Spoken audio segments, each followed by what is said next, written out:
ये 3 कहानियाँ बदल देगी आपकी ज़िंदगी।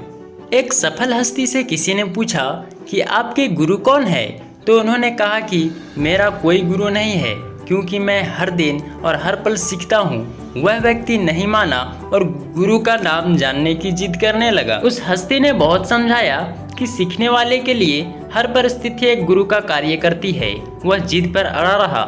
सफल हस्ती ने आखिर हार कर कहा कि चलिए मैं तुम्हें अपने कुछ गुरुओं के बारे में बताता हूँ। मेरा पहला गुरु एक कुत्ता था। एक दिन मैं नदी के किनारे पेड़ की छाया में आराम कर रहा था कि एक कुत्ता आया। वह प्यासा था। कुत्ते ने नदी में झांका तो उसे पानी में अपनी परछाई नजर आई। उसने उसे दूसरा कुत्ता समझ लिया और उससे डर गया। वह परछाई को देखकर भौंकता और पीछे हट जाता, लेकिन बहुत प्यास लगने के कारण वह रह रहकर वापस पानी के पास लौट आता। अंततः अपने डर के बावजूद वह नदी में कूद पड़ा। उसके कूदते ही वह परछाई भी गायब हो गई। उस कुत्ते के इस साहस को देखकर मुझे एक बहुत बड़ी सीख मिल गई। अपने डर के बावजूद हमें छलांग लगाने से पीछे नहीं हटना चाहिए। डर तो सबको लगता है, लेकिन डर के आगे ही जीत है। मेरा दूसरा गुरु एक चोर था। एक बार मैं देर रात किसी गाँव में पहुंचा। वहाँ कहीं रुकने की जगह नहीं मिली। तभी मैंने एक आदमी को देखा। वह दीवार में सेंध लगाने की कोशिश कर रहा था।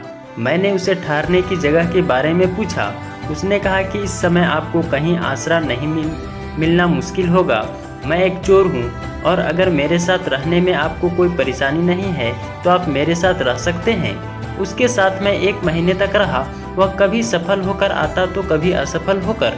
जब वह असफल होता तो भी मुस्कुराते हुए कहता कि आज तो कुछ नहीं मिला, पर भगवान ने चाहा तो जल्द ही जरूर कुछ मिलेगा। वह कभी निराश और उदास नहीं होता।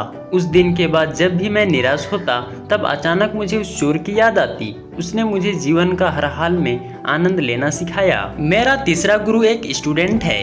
एक कॉन्फ्रेंस में वह अपनी रिसर्च प्रस्तुत कर रहा था। एक प्रोफेसर लगातार उसमें चूक निकाल रहे थे। प्रोफेसर ने उसे परेशान करने के लिए मोमबत्ती जलाई और उससे पूछा कि बताओ ये आग और रोशनी कहाँ से आई। यदि यह बता दोगे तो मैं मान लूँगा कि तुम इस रिसर्च के योग्य हो। स्टूडेंट से रहा नहीं गया और उसने फूंक से मोमबत्ती बुझा दी।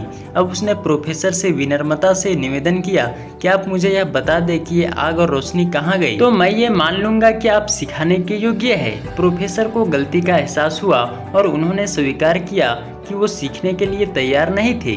उस दिन मुझे एहसास हुआ कि कोई भी कभी भी और कहीं भी हमें सिखा सकता है। हमें सीखने के लिए लगातार तैयार रहना चाहिए। दोस्तों, ये 3 कहानियाँ हमें सिखाती है कि जीवन को बदलने के लिए बड़ी बड़ी पोथियों की ज़रूरत नहीं है। मैंने यह काफ़ी करीब से देखा है कि जो लोग नया अपनाने को तैयार रहते हैं वही लोग बड़ी कामयाबी हासिल करते हैं।